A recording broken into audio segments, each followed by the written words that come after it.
Golden फेरो x suit का design पुराने Egyptian ferrous से प्रेरित है, जो अपने आप को देवता मानते थे। फेरोस को ज्यादातर लोग उनकी कठोरता और जुल्म के लिए याद करते हैं, लेकिन हर फेरो एक जैसा नहीं होता था।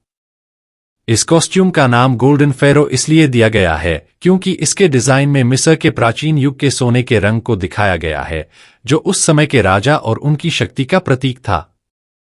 गोल्डन फेरो की असली पहचान पबजी के अंदर एक कॉस्ट्यूम के रूप में है, लेकिन असल में फेरोज मिस्र के प्राचीन समय के शक्तिशाली राजा होते थे।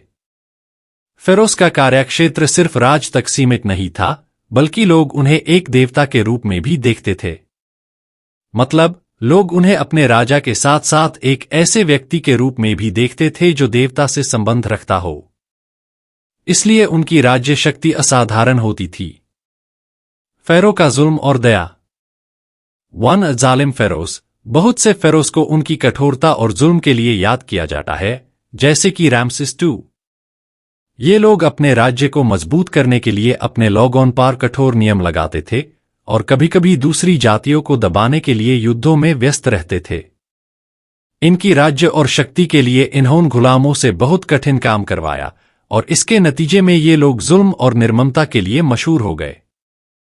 2 दयालु फेरोज। लेकिन सब फेरोज कठोर नहीं होते थे। बहुत से फेरो अपने लोगों की सेवा करते थे, उनके लिए नए कानून बनते और उन्हें शत्रुओं से बचते थे। इनके समय में ऐसे रचनात्मक काम हुए जैसे कि भव्य इमारतें और मकबरे, जो आज तक लोगों को प्रभावित करते हैं। फेरोज का जन्म। फेरो का जन्म एक विशेष दिन पर नहीं होता था क्योंकि ये उपाधि वंश से प्रेरित होती थी। मतलब, एक राजा के मरने के बाद उसका बेटा या वंशज फेरो बन जाता था।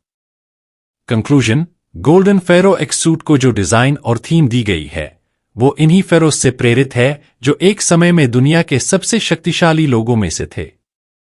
और इन फेरोज के समय में कठोरता भी थी और दया भी, ये सब उनकी व्यक्तित्व पर निर्भर करता था। पबजी ने इस सूट को एक शक्ति और महिमा का प्रतीक बन के प्रस्तुत किया है, जो आपको खुद को एक फेरो महसूस करने का अवसर देता है। अगर आपका मैन गोल्डन फेरो एक्स सूट पार आया है, तो ये ना सोचिए कि वो जुल्मी था या दयालु, बल्कि सोचिए कि आप इस कॉस्ट्यूम को पहनकर किस तरह अपनी शक्ति और महिमा को गेम में प्रदर्शित करेंगे।